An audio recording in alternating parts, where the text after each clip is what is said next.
Last year, wildfires burned a record-setting 10 million acres across the US. That's twice as much as 2019. They don't just blaze through our homes, farms, and national parks. They burn through our state budgets too. But could we be better at preventing them in the first place?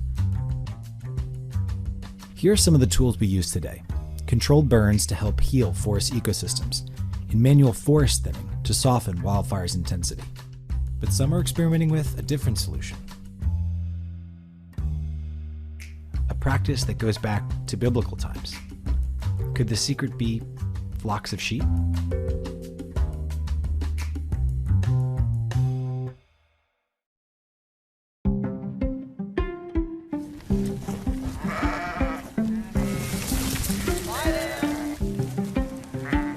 We run currently around 700 sheep grazing for fire fuel mitigation. These grazing animals can do such good work for these fire departments, reducing fuel loads and protecting our neighborhoods.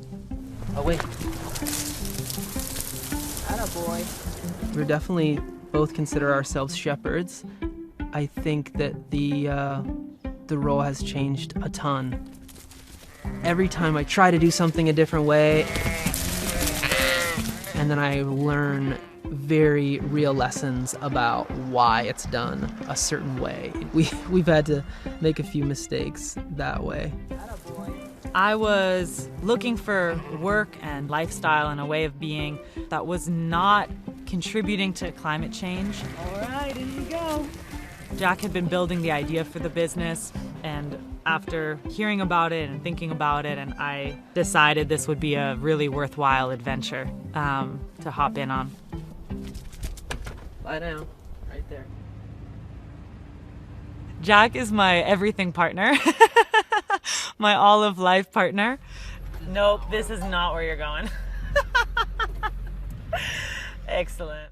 We have been together for 5 years and have been in business together for 3 years. So we dove in the deep end.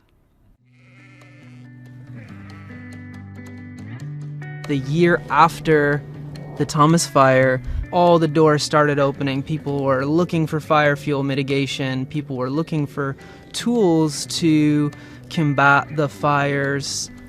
I think it seemed pretty clear that there was a future for grazing, and maybe it even will work.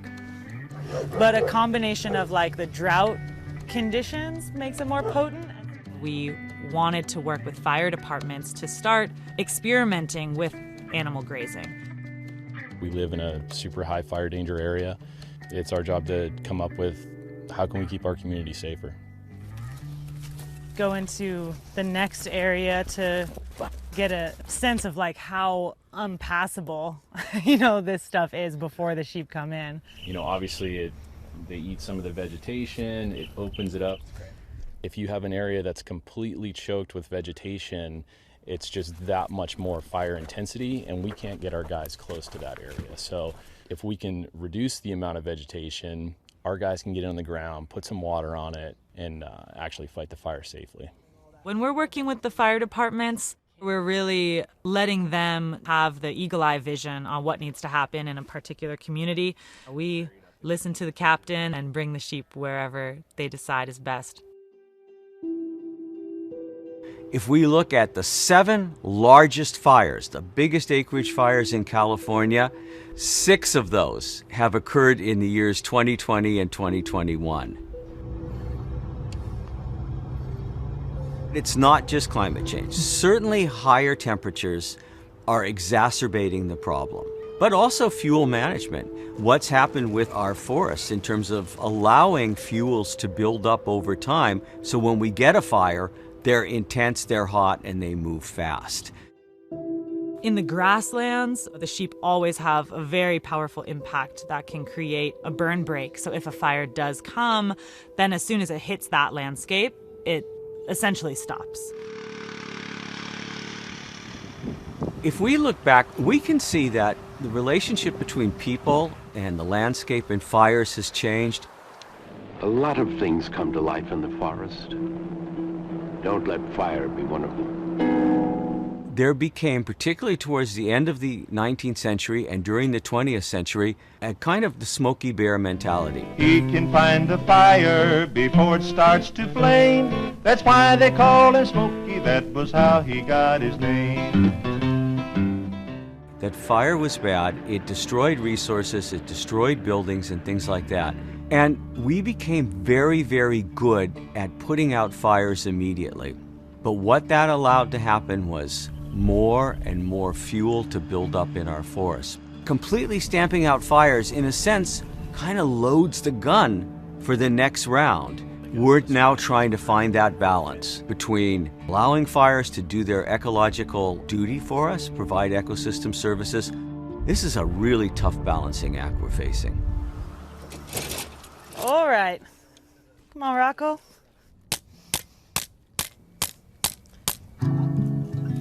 There's a lot of putting up and taking down fence. You know, it lets us target a specific area for the animals to focus their impact. Also, all their crews during this season are out on wildfires. And so you have less and less time for fire prevention work. So a crew like ours can come in and be doing the fire prevention work, you know, while their crews are fighting fires and doing the other things that firefighters got to do.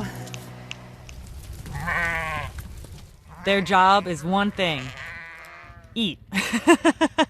When a sheep comes, she literally chews that stalk down to the ground, and then bacteria in her rumen helps her to break those carbon chains down, and then she digests those sugars, and then she drops a little sheep pellet.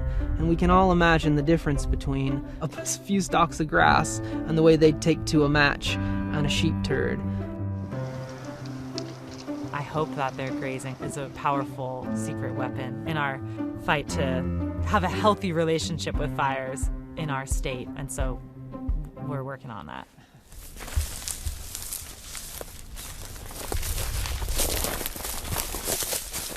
Yeah, so from here all the way up and even across this draw here, this is all going to be a new area that the sheep are going to come into. All this fresh shrub like this is going to just get taken right down. In terms of fuel management and clearance, this is a big state. It's a really expensive proposition to do that with mechanical fuel clearance or prescribed burns. Sheep can get a lot of places that machinery can't, and they can do it safely, and they can do it at a lower expense. We've seen the firefighting budget in this state going up and up and up and up to billions and billions of dollars. It's costing us all as taxpayers.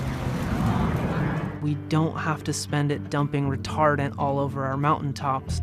We can spend it building fire-resilient ecologies and communities. We aren't going to save the world by grazing a few sheep up on the hillsides, but we can work with others and form coalitions, and all of those threads, when they're woven together, is going to make a real difference.